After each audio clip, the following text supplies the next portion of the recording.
In the dead of a Montana winter, a firefighter built a fireplace everyone called crazy. But when the cold came for real, that strange corner of stone became the only thing standing between life and death. If you believe wisdom can hide in the quietest hearts like Jack and his dog Scout, stay till the end. Like, subscribe, and keep the fire burning. The first snow always came quiet in Gallatin Valley, Montana. It was that kind of silence that felt almost alive, pressing down on the trees, flattening sound, making even breath seem like an intrusion. Jack Turner liked that silence. After 30 years working as a firefighter in Bozeman, he had come to respect quiet meant nothing was burning. No sirens, no runnin'. Just stillness and a steady rhythm of his heart that hadn't quite figured out how to rest. He was 59 now, shoulders square but slower to straighten in the cold. His hands, marked with burns and calluses, worked stone against stone beside a half-finished cabin. His only company was Scout, a German shepherd whose coat had grayed around the muzzle. The dog lay in the snow near the fire pit, one ear cocked to the rhythmic scrape of trowel against rock. "We'll get it right this time," Scout Jack murmured. His voice was gravel but gentle. The cabin wasn't new, it was a reconstruction. The land had been his father's, then abandoned after a roof collapse in the 60s.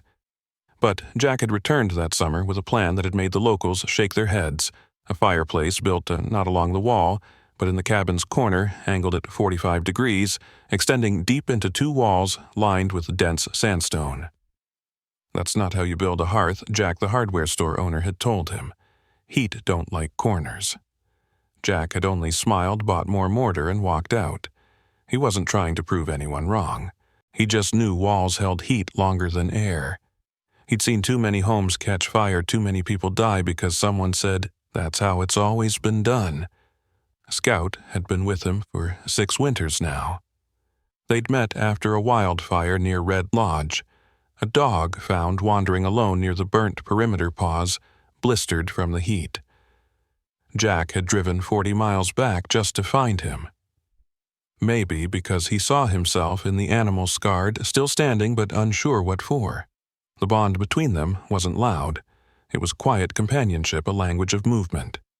Scout fetched stones without being told, dragging small chunks toward the pile, panting steam in the cold air. Sometimes he'd stop head tilted as if questioning why they worked so late. "Because no one else will do it right," Jack would answer. When the sun went down, he lit a small test fire in the new hearth. Flames flickered unevenly, licking the angled walls of the stonework. Jack crouched close, studying the way heat radiated across the corner. He touched his hand to the wall. It was warm. Warm, deeper than he expected. "You see that?" he said softly.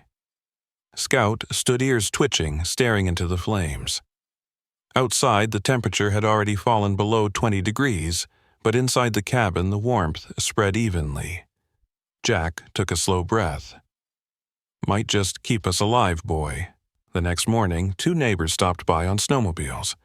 They watched Jack stack another row of stone, the corner shape obvious even from a distance. "What the hell's that supposed to be?" one asked, chewing on a cigarette. "Corner fireplace," Jack said. "You're wasting half your room." "And 40% more stone," the man laughed. "Guess retirement makes people crazy." Jack didn't look up. Maybe, or maybe it keeps him warm. When they left, Scout let out a low growl that faded into a sigh. Jack smiled faintly, let him talk. As the day wore on, snow kept falling, covering the unfinished roof in a soft blanket. Jack's breath fogged in the cold, but his movements were precise, measured. Each stone placed with care. There was an old rhythm in the work, something about building slowly, deliberately. He didn't call it faith, but maybe that's what it was, belief that doing one small thing right could matter when the world went wrong. That evening, as dusk turned the valley blue, Jack sat on a crate beside Scout and poured himself a cup of black coffee gone lukewarm. He stared at the half-built hearth flames, whispering low. "You know," he muttered, "they called my father stubborn too. He said warmth doesn't come from flame, it comes from the walls that hold it." Scout shifted closer, resting his chin on Jack's boot. The fire snapped once, throwing a shower of sparks up the chimney. Outside, wind moaned through the trees like a warning. Inside, the air held steady at 65 degrees. Jack closed his eyes. The silence felt heavier than usual, but somehow safe. He reached down, scratched the back of Scout's neck, and whispered, "We'll finish tomorrow, before the snow traps us in." He didn't know yet that tomorrow would be the first day of the coldest winter in 40 years, or that the odd angle of his fireplace would become the reason someone else's fire didn't go out. For now, it was just a man, a dog, and a half-finished dream, glowing quietly against the dark. By the second week of November, the cabin stood nearly finished. Jack Turner had sealed the roof with pine boards, lined the floor with heavy wool rugs, and tested his odd-angled fireplace every morning. Smoke curled upward in a thin, steady stream, no draft, no backflow. But gossip in a small Montana town traveled faster than smoke. At the feed store, someone had joked that old Jack was building a triangle oven. At the diner, the waitress had laughed and said, "That man's gonna smoke himself out before Christmas." They meant no harm, but Jack didn't argue. He'd done enough of that in his life, with wind, with fire, with men who thought shortcuts could outsmart nature. He'd seen what happened when people built wrong. There was one winter, long ago, when a neighbor had insisted on running a chimney through the north wall instead of the east. "Keeps the draft steady," he'd said. It hadn't. The family never woke up. Carbon monoxide filled the room before dawn. Jack was one of the first firefighters to find them. Even after decades, he still remembered the quiet inside that house. The stillness, the way frost had formed on the windows like lace. That was why he built differently. It wasn't pride. It was fear and a kind of devotion to the ones who didn't get another chance. Scout seemed to understand without words. The dog had a strange habit now. Every time Jack lit the corner fire, Scout would settle near the outer wall, right where the warmth spread deepest through the stone. He'd stretch his front paws forward, nose twitching, eyes half closed as if testing the air. "Feels good, huh?" Jack would whisper, running a hand through his thick fur. "Even heat, just like I told him." Scout would answer with a low hum in his throat, something between a sigh and a growl of contentment. Outside, wind scraped across the valley. The temperature had dropped to 15 degrees Fahrenheit, and the sun disappeared by 4. Life in Gallatin slowed in winter. People spent evenings inside talking over radios or mending things that had waited all summer. But Jack's lights glowed alone up on the ridge. Once in a while, kids from town would ride their sleds past his place, stopping at the edge of his property to peek. "He's got smoke coming out of the chimney," and along the ridge vent one of them would whisper. Jack would watch them from the window, a faint smile under his gray mustache. He didn't blame them. Curiosity was better than malice, but others were less kind. One afternoon, Tom Avery from the hardware store stopped by, pretending to check if Jack needed more firewood.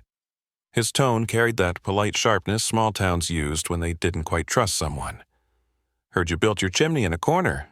Don't suppose that's by any book I ever read." Jack wiped his hands on a rag and nodded toward the hearth. "Maybe not your book. But the air moves cleaner this way. The draft pulls from both walls."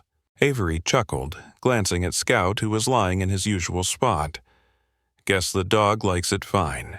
You sure it's safe enough for him?" Jack said simply. Avery didn't answer.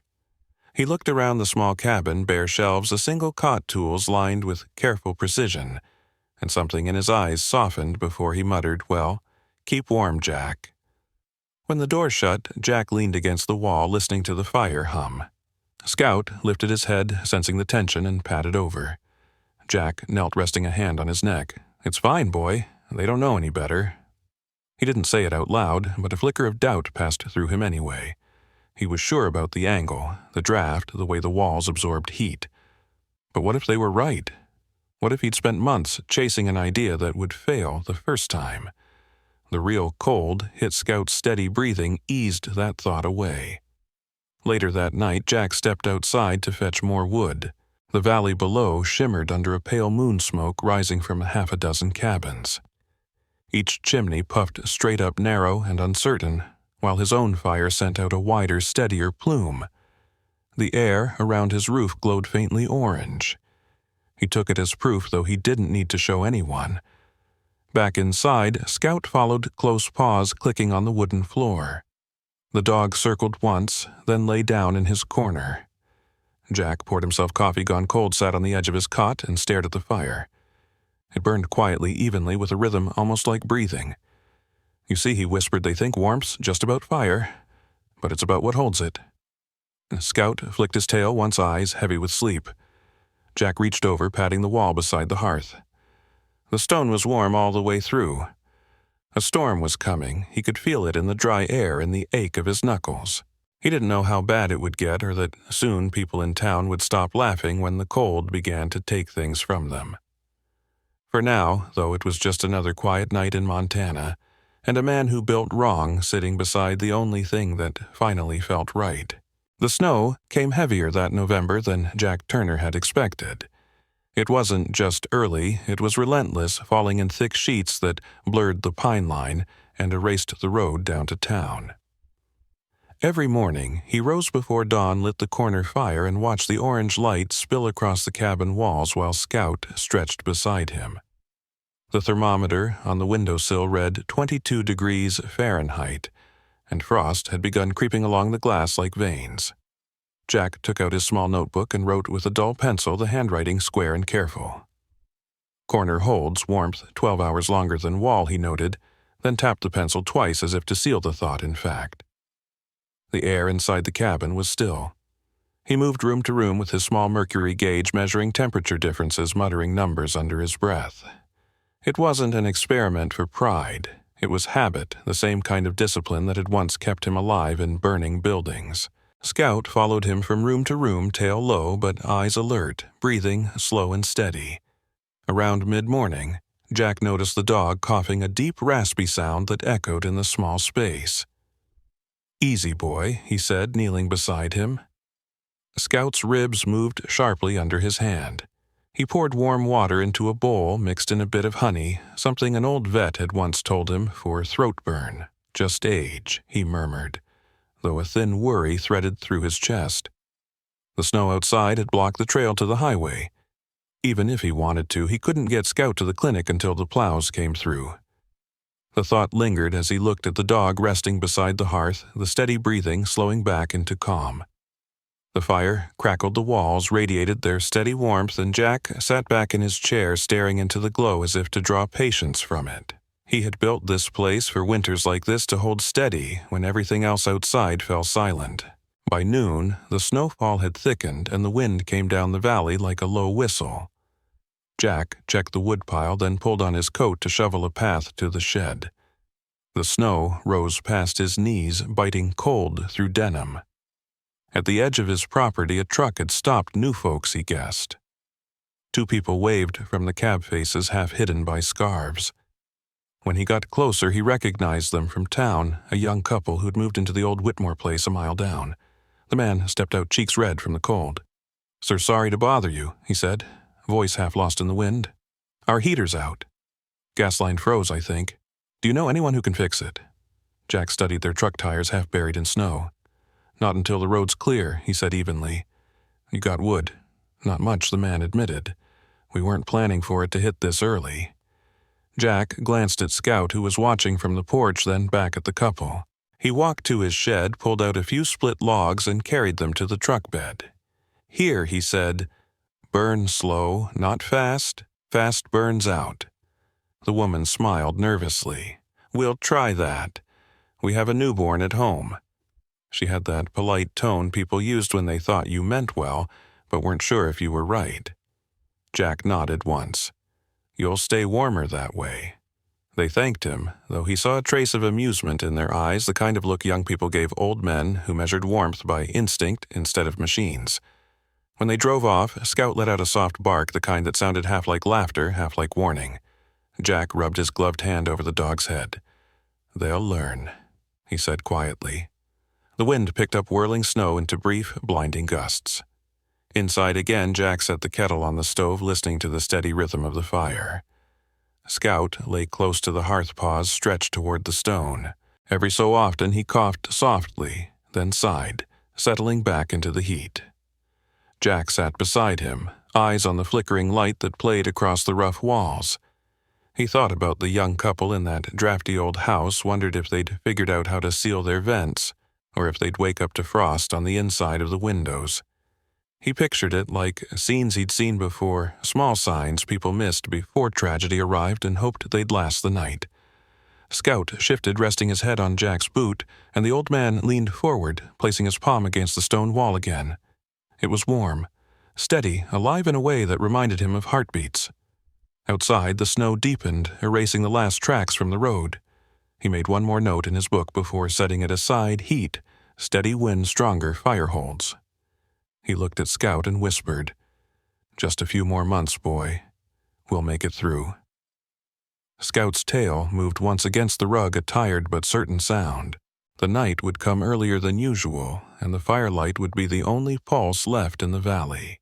By early December, the cold had become a living thing. It crept under doors, whispered through keyholes, and turned breath into clouds that hung in the air like ghosts. The valley lay silent beneath 3 feet of snow. The roads buried, the fences vanished. Even the sound of the river was gone, frozen beneath a crust of white ice. Jack Turner woke each morning before dawn, stoked the fire, and fed Scout before sitting by the hearth to record temperatures. The mercury read 25°F. He wrote it down without surprise. Fire steady.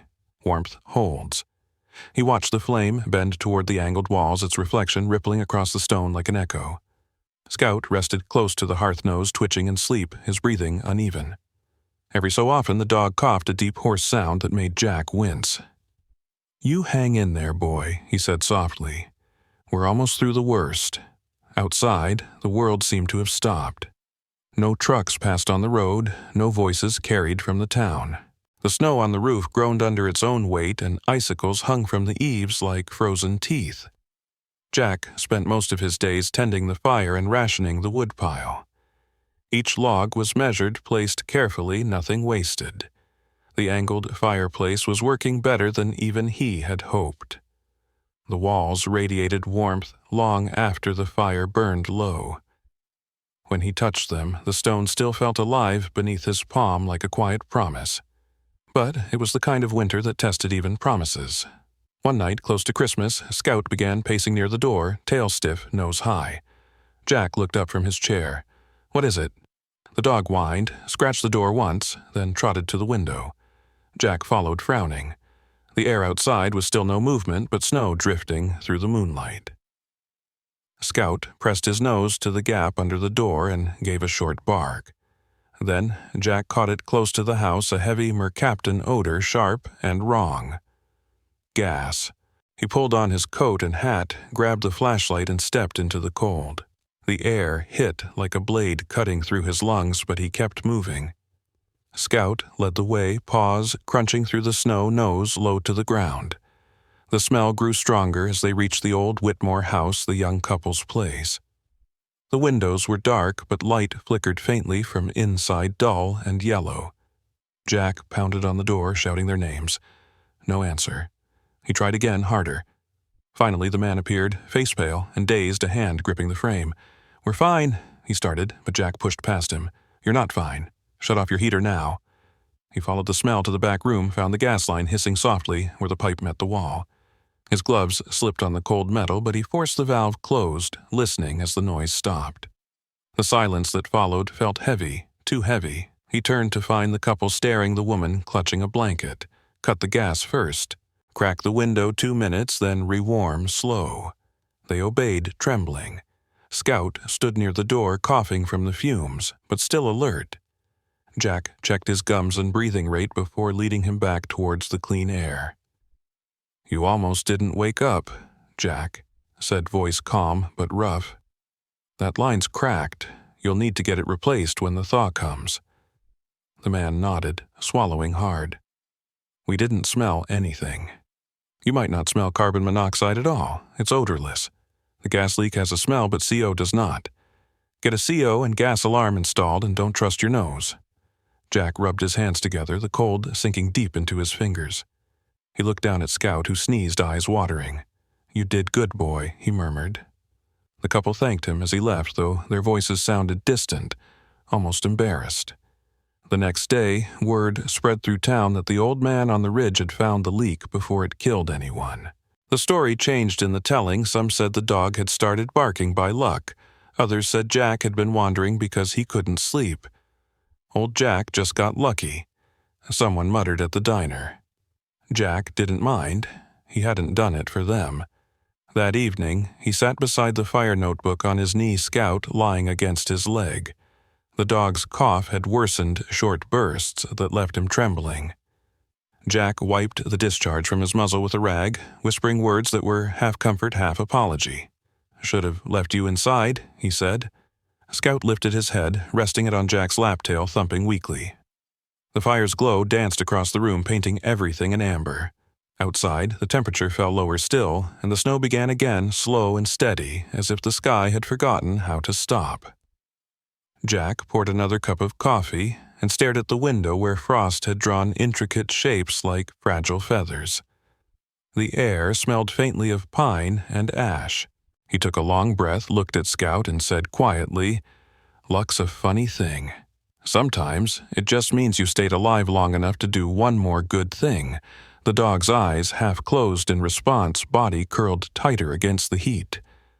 Jack leaned back, listening to the hum of the fire and the wind outside, the two sounds merging into something that almost felt like peace. But deep down, he knew the cold wasn't done with them yet, and the hardest nights were still waiting beyond the glass. The storm returned without warning.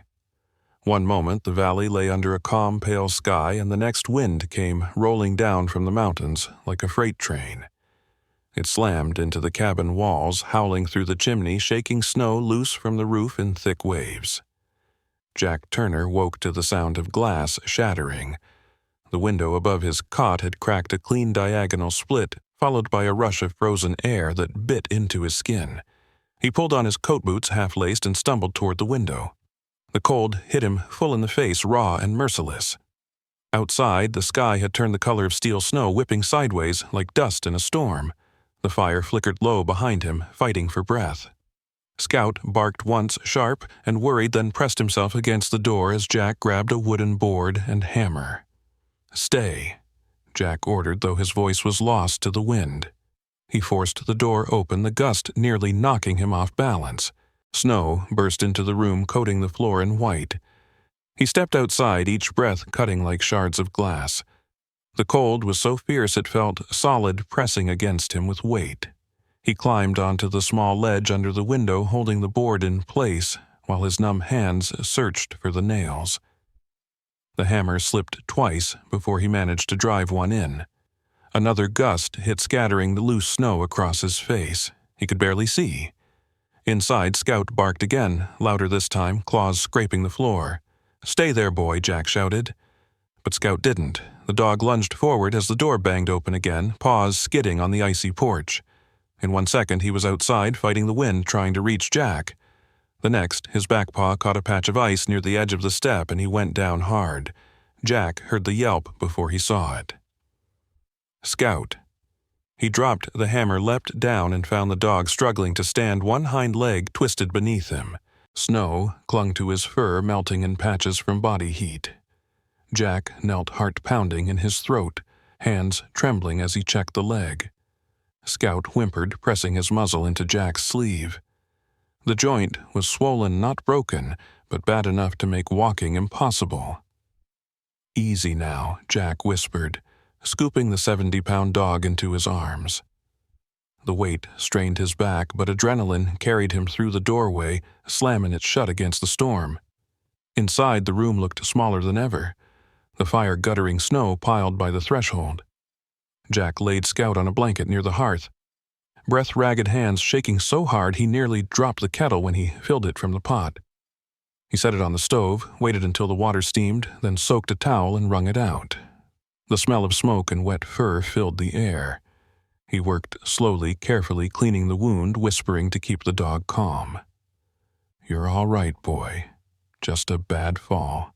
Scout's breathing steadied, eyes half-lidded from exhaustion. Jack wrapped the leg with a strip of warm cloth, then another dry towel, binding it snug but gentle. When he finished, he sat back on his heels, staring at the animal that had followed him through every kind of fire and storm. His throat tightened without warning. It came from nowhere, that sudden wave that rose from deep in his chest. He felt his eyes burn before he even realized he was crying. The tears came hot, falling onto Scout's fur. It wasn't the cold, it was the sharp fear of realizing how fragile the one good thing in his life was. Scout blinked up at him, tail moving faintly, a sound like a sigh escaping his throat. Jack pressed a hand against his side, feeling the steady heartbeat beneath the fur. "Don't do that again," he said hoarsely. "You hear me. You stay when I say stay." His voice broke halfway through. The dog gave a soft, low sound in reply, the kind that wasn't a bark or a growl, just recognition. Jack leaned back against the wall, the hammer still lying where he'd dropped it, the fire still burning weakly in the corner. He could hear the storm pressing against the cabin, wind clawing at the walls, but inside the heat held steady. He closed his eyes, focusing on the rhythm of Scout's breathing, on the soft crackle of the flames. The warmth felt fragile now, something borrowed rather than owned. He stayed like that for a long time, and resting on the dog's back, waiting for the shaking in his fingers to stop. Somewhere above the wind he thought he heard another window crack, but he didn't move. The snow would keep falling, and the valley would stay silent. But inside, for that moment, the only sound was the slow, shared breath of two survivors in a house built to outlast the cold. The storm lasted 3 more days, a steady white wall that erased sky from earth. Snow pressed against the windows until light itself seemed dimmed, turning the cabin into a small glowing box in an endless silence. Jack Turner stopped counting the hours after the first day. Time no longer moved in numbers, but in the rhythm of wood to fire. Each log he placed was measured deliberate, the same careful pace he had practiced through autumn. He fed the flames. Slow, kept the air flowing steady, never letting the fire grow wild enough to waste its heat. The angled hearth responded like a living thing, its stone radiating warmth evenly through the walls. The air inside held steady at 68 degrees, a quiet miracle against the fury outside. Scout lay curled near the corner bandaged leg, stretched out, breathing calm now. The hoarse cough had faded into an occasional rasp, nothing more. Jack watched him for long moments between tending the fire, eyes softening each time the dog's chest rose and fell. "You're tougher than both of us, boy," he murmured. Scout's ears flicked at the sound tail moving once in response. When the wind hit hardest, the dog would lift his head, listening. Sometimes he stood limped to the door, sniffed the draft, then circled back to his post near the hearth. It wasn't just instinct, it was as if he understood his role, guarding against a world that could still break through the smallest crack. Jack smiled faintly when he saw it something like pride and ache mixed together. On the second night, he drifted into shallow sleep in the chair, chin dropped to his chest. He woke to the sound of nails clicking softly on wood. Scout was standing by the door again, head turned toward the window, his silhouette outlined in the flicker of firelight. "What do you see, boy?" Jack whispered. The dog didn't move for a long moment, then turned and limped back, lying down with a sigh. Jack leaned forward, stirring the embers. The orange glow deepened, sending a slow pulse of warmth through the stones. He added one small log, listening to the sound of sap popping like distant rain. The rhythm calmed him. When he looked over again, Scout had already settled into sleep, nose tucked under his paw. For the first time since the storm began, Jack felt something shift in his chest, a stillness deep and warm. It wasn't joy, not exactly. It was something older, quieter. He realized the cabin didn't just feel alive because of the fire. It felt alive because he wasn't alone in it. Every sound, every breath was shared. The fire hummed in its corner, and Scout's breathing joined in, the two sounds weaving into a kind of peace that Jack hadn't known in years. Outside, the wind clawed at the eaves, but the walls held. The angled stones seemed to gather the storm's rage and turn it into something softer. Jack poured himself a cup of water, the last bit unfrozen from the pot, and sat by the fire again. His hands were cracked and stiff, but he felt no urge to move. He looked at the notepad resting on the table where a few shaky words from the night before marked the page. Fire holds. Dog steady. He smiled faintly at the simplicity of it. Scout opened one eye and watched him. "You did good, you know," Jack said quietly, "keeping watch like that." The dog gave a slow blink, then looked toward the door again, as if reminding Jack that the world outside still existed, even if it could not reach them yet. The flames flared slightly as the wind shifted and Jack rose to adjust the vent. The draft moved perfectly, drawing smoke upward and warmth outward just as he had designed it. He thought about all the people who'd called him stubborn or strange or foolish, and for once he didn't feel the need to prove them wrong. The proof was in the air itself, steady and breathable in the comfort that filled the cabin while the rest of the valley froze in silence. He sat back down beside Scout, resting his palm on the dog's side. The heartbeat beneath his hand was slow but strong. The warmth through the bandages felt steady, not fevered. Jack let his fingers trace the rhythm, breathing in sync with it. "Still with me," he whispered. "That's all that matters." The dog made a small sound in reply, half a sigh, half a hum, as if to say he agreed. The fire popped, scattering a brief shower of sparks that danced and vanished. Jack's eyes followed them until they were gone, leaving only the low glow of coals. He leaned back, head resting against the wall, feeling the heat seep through the stone into his bones. The storm raged on, but inside the fire stayed. He didn't know how long the wood would last, but for now the balance held. Scout slept, the fire breathed, and the world outside kept its distance. The morning came quieter than the others. The storm had thinned to a slow drift, the kind of snow that fell like ash, soft and soundless. Jack Turner was half asleep in his chair when the sound came, a dull, hesitant knock against the door. He blinked, unsure if it was real. Another knock followed, sharper this time. Scout lifted his head and let out a low bark. Jack stood joints stiff and crossed the room. When he opened the door, the cold burst in, carrying two figures out of the whiteness. It was the young couple from down the road, faces red from the wind, eyes wide with exhaustion. The man held something wrapped in a thick blanket. "Mr. Turner," he said, breath coming in gasps. "Our heater's dead. The baby's cold. We didn't know where else to go." Jack stepped aside without a word and motioned them in. The warmth from the corner fire spilled over the floor, meeting them halfway. The woman clutched the bundle tighter as she stepped inside, and a soft sound rose from it, a small broken cry. Jack's chest tightened. "Come close to the fire," he said. "Don't move too fast. Let the heat catch up to you." They obeyed, sinking down near the hearth. Scout had already limped closer, tail low, but wagging curiosity bright in his tired eyes. He stopped near the doorway, sniffed the cold air they had brought in, then turned and lay down across the threshold, his thick fur blocking the draft. The woman noticed first. "He's keeping the wind out," she whispered. Her voice trembled with relief more than surprise. Jack looked over, nodded once. He knows his job. The man knelt, unwrapping the blanket enough for Jack to see the baby's face, pink cheeks, small nose eyes squeezed shut. The tiny chest rose and fell too quickly. Jack crouched beside them, holding out his hands near the child, but not touching. "She's breathing fast," he said quietly. "It'll slow once she warms." The fire crackled, filling the silence. The young couple huddled closer together, the woman whispering something soft into the baby's ear. Jack added another log, slow and steady, the way he always did. The flame flared, painting the cabin in gold and amber. Scout lifted his head eyes following the movement, then sighed and rested it back on his paws. The air inside grew heavy with heat and relief. For a long while no one spoke.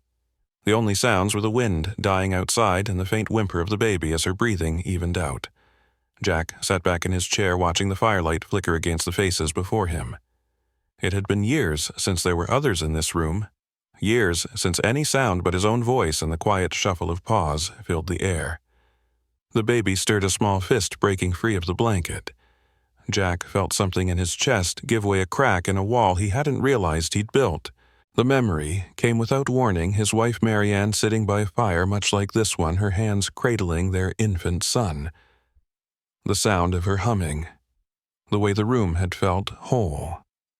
That was before the wildfire took her, before the years that turned heat into fear, before every fire he saw meant something lost.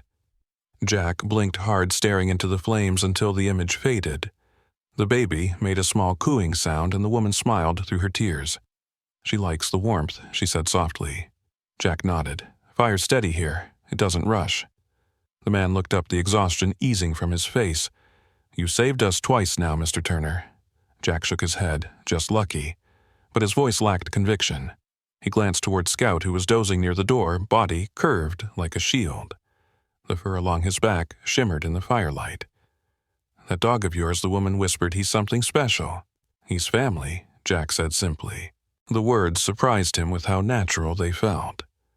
The woman smiled, looking at the baby again. "Then, thank your family for saving ours." Jack said nothing. He leaned forward, tossing another log onto the coals. Sparks jumped, floating for a moment before fading into air. The baby's eyes fluttered open for the first time, catching the flicker of light. Jack met her gaze, and for an instant he saw not the storm, not the cold, not the loneliness, but something softer, unguarded. It was warmth, yes, but of a different kind. The kind that didn't come from wood or flame. The kind that stayed long after the fire died. Scout shifted in his sleep, exhaling deeply as if agreeing with the thought. Jack leaned back, hands resting on his knees, eyes fixed on the dancing light that painted the baby's face. The fire had never looked so alive. Jack went to the shed and counted the remaining split logs by the dim light from the hearth. His breath steamed in the narrow space as if the cold itself were trying to claim any warmth that dared to exist. The baby swaddled tighter cheeks, flushed from the sudden comfort but still fragile, and the man's hands trembled when he held his wife's shoulder, as if steadiness could be passed by touch. Jack set the wood down quietly, because he had learned years ago that noise in a small place can startle more than it helps. And he sat on the edge of the crate to consider options that felt like impossible arithmetic: offer sanctuary and risk running out of fuel. Send them away and risk the child's life, or try to share what he had and gamble the margin of safety he had fought to maintain. The ledger, in his mind, the one that measured heat and hours, said there wasn't much choice at all.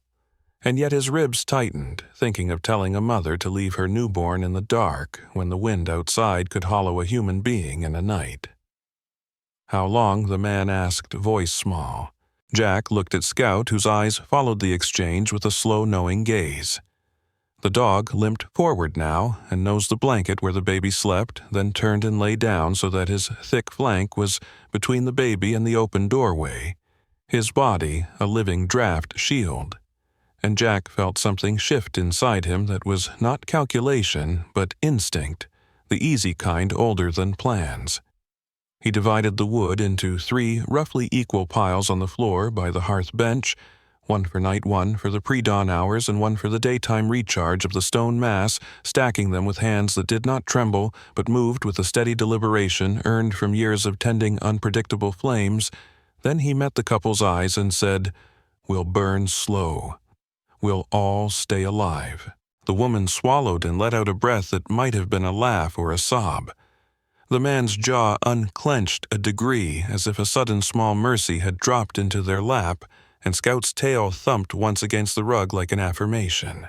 That night, Jack fed the fire in the measured rhythm he had practiced through the autumn. Small dense pieces placed so coals would glow long rather than flare and waste themselves, and he watched how the corner hearth responded. The stone warmed and kept warming, the heat moving into the mass there, and then leaking back into the room, in a patient, even way that made the air near the ceiling quiet and stable, instead of rising in a hot, uneven rush near the fire. He realized with a clarity that felt almost like relief that the design he had been called stubborn for actually created a different economy of warmth, less blaze, more storage, so that though the flame itself was smaller, the room stayed a restful temperature enough to lay hands on a sleeping infant without recoil. Scout shifted his weight and in the soft lamplight inched closer to the baby until his broad flank became the child's immediate blanket. The couple watched in silence, a private astonishment crossing their faces, because Scout's body heat pooled against the babe in a way a knitted wrap did not, and Jack found his throat tight as he observed the dog's breath fog in the warm air, and the slow rise and fall of the newborn's chest slow accordingly. He checked the lists in his head, how many hours per log, how many logs for a baseline night, and then he checked the room with a hand hovering above the air as if measuring an invisible current, and the proof was in the simple, patient warmth that the stone kept giving back. The corner hearth was not only keeping them alive for this one night, but buying them the margin they needed to weather a few more days until the plows came and the road opened. There was fear. Still fear of a longer storm, of a miscalculation, of losing the careful balance, but the immediate terror that had ridden with the first blizzard had eased into an active, watchful calm. Scout would wake and go to the door from time to time, checking the outside as if he could bargain with the weather, but he returned to his post without complaint, and Jack found he was speaking to the dog and to the sleeping family in a voice that had more softness than he remembered carrying, offering small practical instructions and older comforts. Hot water on frozen feet. Thin blankets doubled for warmth. The rule to keep the door closed except when necessary. Around midnight, when the wind rose and pushed its appetite at the cabin, Jack stirred the embers with a poker and added a piece no larger than his palm. The coals flared just enough to send a new pulse of heat into the stones, and the temperature in the room evened, as if a tide had turned settling into something that felt safe enough to sleep in. He sat a long time after that, hand resting on Scout's flank, watching the child's eyelids flutter and thinking how odd and simple the answer had been: share what you have work with, what holds, let one life warm another.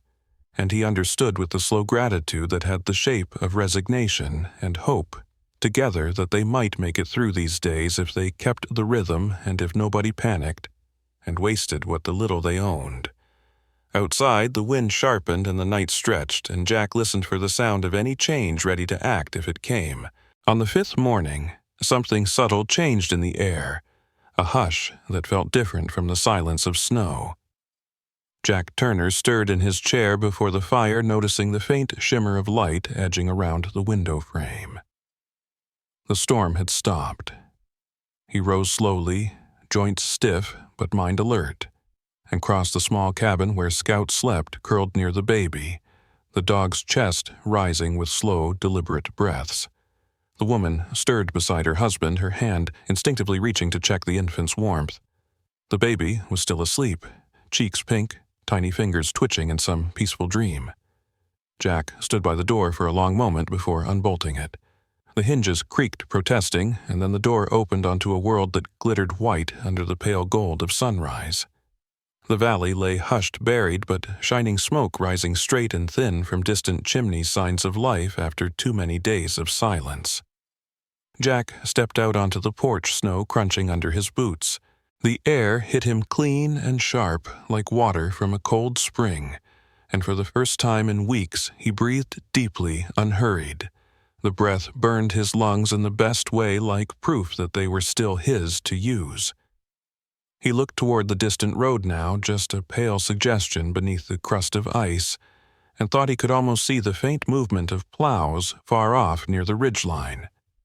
He stood there, in his heavy coat, the wind gentle for once, carrying not the bite of danger, but the crisp scent of thaw. Behind him he heard the soft sound of the couple waking, followed by a small uncertain cry, the baby's first greeting to the morning. When Jack turned, the mother was on her feet, eyes wet and wide. She crossed the room in 2 strides and wrapped her arms around him before he could speak. The man joined her, his face streaked with tears that froze almost instantly on his cheeks. "We wouldn't have made it," the woman whispered, voice breaking, "if not for this cabin for you."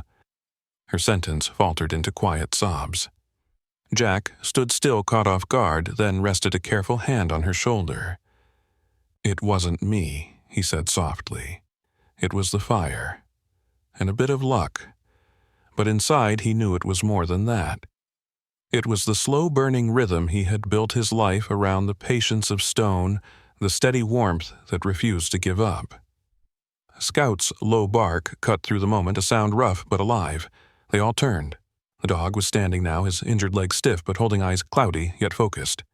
He wagged his tail, once steady and proud. The woman laughed through her tears. "He knows," she said. "He knows we made it." Jack crouched beside the dog, brushing a hand through his coarse fur. "Yeah," he murmured. "He knows." The sunlight reached through the open door, striking the hearthstone at just the right angle. The fire had burned low through the night, but the walls still shimmered with warmth. Proof that the corner design held heat longer than reason said it should. Jack noticed it without pride, only quiet satisfaction. He looked around the room. The faint steam from their breath had vanished, the glass panes had cleared, and the air felt alive again. Outside, water began to drip from the roof, each drop catching light before falling tiny beads of glass marking the start of the thaw. The man fetched one of the last logs from the pile and handed it to Jack. "You should have this," he said. "You'll need it more than we do." Jack shook his head. "Keep it. You'll need it for the road back." He nodded toward the baby, who now stared at the fire as if it were some living thing that had sung her to sleep for days. "You take care of her. That's all that matters." The woman looked at Scout again and smiled. "We'll never forget this." Jack wanted to speak, but the words stuck. He simply nodded, watching the way sunlight touched the baby's face and turned it gold. For a moment, the sound of melting snow was the only noise in the world. Scout shifted his stance and barked once more, softer this time, as though making an announcement. His eyes met Jack's, cloudy but clear in meaning. The old dog's body trembled slightly, the kind of shiver that wasn't from cold, but from the effort of standing so long after weeks of pain. Jack rested both hands on his shoulders. "Easy now," he said quietly. "You did your part." Scout leaned against his leg, steady and warm. Outside, the horizon glowed brighter. Jack felt the sun on his face for the first time in weeks, and realized how long it had been since he'd felt its weight. He drew in another deep breath, the scent of pine and smoke and thawing earth filling his lungs. Behind him, the fire crackled softly, its last embers holding just enough heat to carry them into day. By the time spring reached Gallatin Valley, the snow had melted into long silver rivers that ran through the fields like veins returning life to a frozen body. The first shoots of green pushed through the soil near the cabin steps, and Jack Turner stood in the doorway, his coat open, his breath no longer visible. The cabin bore the marks of winter, a cracked window smoke stains warped boards, but it still stood solid and certain. The young couple returned often in those first weeks, carrying lumber paint and the kind of gratitude that can't be repaid with words. They helped Jack mend the roof and patch the walls, laughter finally replacing the sound of wind. The baby, now a few months old, slept bundled in a basket near the hearth, the same corner that had held back death. Scout lay beside her, gray fur soft against the woven blanket tail, thudding gently whenever she stirred. Jack worked slowly, but with purpose, the measured rhythm of his hammer echoing across the clearing. He didn't talk much about that winter. He didn't have to. The story had already begun to move on its own. Word spread through the nearby towns, carried by mail drivers and ranchers who'd heard how an old man's strange fireplace had saved a family from the coldest storm in 50 years. Some called it luck, others called it stubborn genius, but most simply said that crazy corner of Turner's kept them alive. One morning, a truck arrived from Bozeman Technical College. 3 men and 1 young woman stepped out their jackets, marked with the school's insignia. The lead engineer, a tall man with a clipboard, introduced himself. "Mr. Turner, we'd like to study your fireplace," he said with a polite mix of curiosity and respect. "We heard it burns less fuel but holds more heat. Is that true?" Jack wiped his hands on a rag and gestured toward the cabin. "You're welcome to see for yourself." They set up instruments and thermometers, taking measurements while the fire burned low in the hearth. The young woman placed small sensors along the walls, noting the temperatures at different distances.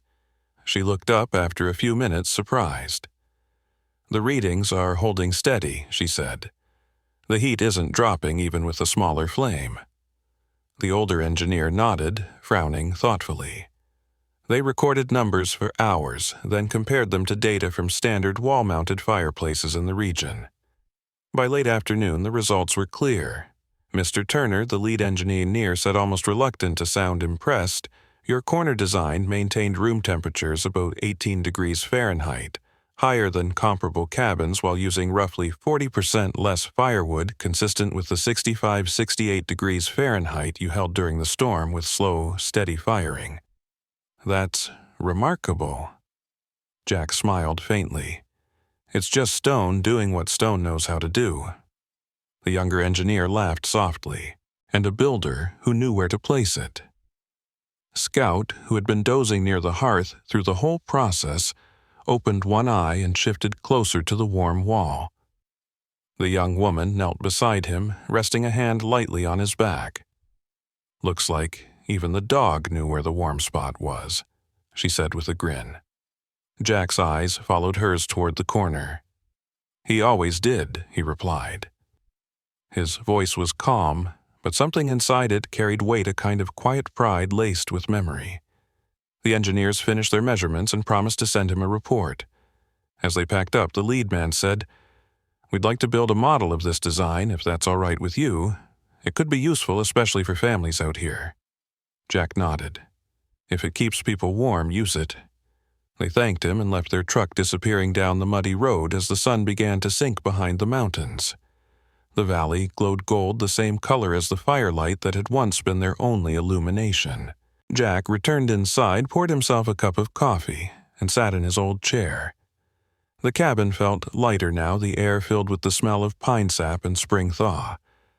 The repaired boards shone under a fresh coat of paint, and the corners of the room held no shadows, only warmth.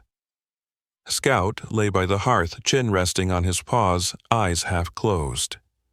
The baby, visiting with her parents, let out a sleepy murmur, and the sound made Jack smile. He looked at the fire, the same slow, steady burn that had carried them through the storm, and then at the wall where light and heat met seamless and sure. "You did it, old boy," he murmured. Scout's tail moved once, slow and sure. Jack leaned back, feeling the warmth press gently against his shoulders, as if the cabin itself were breathing. Outside, birds called through the thinning mist, the sound bright and new. Inside the corner, fire burned the way it always had, not loud, not showy, just steady. It was the kind of warmth that didn't demand attention, the kind that waited quietly to be noticed. Jack closed his eyes, listening to the faint hum of life returning to the valley. He didn't need the world to call it genius. He only needed the fire to hold and the dog to rest where the warmth gathered most. Which moment hit you the hardest, the storm, the fire, or the bond between Jack and Scout? Tell me where you're watching from. I'd love to read your thoughts. And if this story warmed something in you, don't forget to like and subscribe. It keeps the stories alive.